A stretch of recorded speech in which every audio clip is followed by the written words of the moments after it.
जात पंचायतीच्या माध्यमातून त्रास देत मारहाण व सामाजिक बहिष्कार टाकल्याचा आरोप करत भीमशक्ती सामाजिक संघटनेचे जिल्हाध्यक्ष सुनील जावळे यांनी पोलीस प्रशासनाला निवेदन दिलं असून संबंधितांवर गुन्हे दाखल न झाल्यास आत्मदहन करण्याचा इशारा दिला आहे। दिलेल्या निवेदनात म्हटलं आहे की काही व्यक्तींनी मतदानाच्या कारणावरून त्यांना अडवून जाब विचारला, तू डोंबारी असून मांग समाजाचं काम करतोस, तुला आमच्या कार्यात राहायचं नाही असे म्हणत दमदाटी व मारहाण करण्यात आली। यावेळी पत्नी व मुलांनाही धक्काबुक्की करण्यात आल्याचा आरोप करण्यात आला आहे। या घटनेत मुलांच्या बोटाला दुखापत झाल्याचंही निवेदनात नमूद करण्यात आलं आहे। घटनेनंतर पोलिसांना संपर्क करून तक्रार देण्यात आली। पोलीस ठाण्यात जाऊन संपूर्ण प्रकार सांगितला असता शिवीगाळ व मारहाणीची नोंद घेण्यात आली। मात्र जात पंचायत व सामाजिक बहिष्काराबाबत गुन्हा दाखल करण्यात आलेला नसल्याचा आरोप जावळे यांनी केला आहे। तसेच संबंधित व्यक्तींनी कोर्ट प्रकरण मिटवण्यासाठी पैशांची मागणी केल्याचा आरोपही करण्यात आला आहे।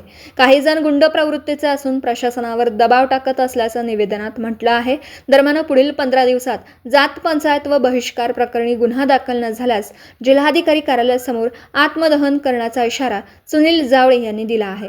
या प्रकरणामुळे शहरात खळबळ उडाली असून पोलीस प्रशासन काय भूमिका घेतं याकडे सर्वांचं लक्ष लागलं आहे। आज कोल्हापूर इथं माननीय जिल्हाधिकारी दारात भीमशक्ती सामाजिक संघाच्या वतीने आज इथं लक्षपूजन बसलेलं आहे। कारण असं की मी एक 6 वर्षा मुलगीचा साखरपुडा अडवला म्हणून मला काही पंचांनी बहिष्कृत केलेला आहे। पंचांची नावं अशी आहेत की बाबा लाखे, भगवान लाखे, दीपक लाखे, अशोक लाखे, चंद्रकांत लाखे, तसेच रामा लाखे, शिवा लाखे, तसेच विक्की लाखे, मुन्ना लाखे, पांडू लाखे, हे सर्व जात पंचायत करणारे लोक आहेत।